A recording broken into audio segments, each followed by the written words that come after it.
बिस्मिल्लाहिर्रहमानिर्रहीम। अस्सलाम वालेकुम। आज जो है शाम का टाइम है और जो है मैं बना रही हूँ कोरमा और उम्मीद करती हूँ आप लोगों को मेरा कोरमा बहुत पसंद आएगा।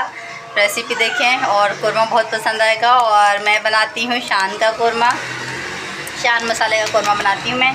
और असल में आरिस भी घर पे, आरिस क्लास पेपर था तो मैंने आज आरिस की छुट्टी करवा दी। इनका पेपर हो गया, स्कूल से आ गए तो आराम कर लिया इन्होंने सो के। अब शाम का टाइम है तो मैंने इनकी छुट्टी करवा दी ट्यूशन की।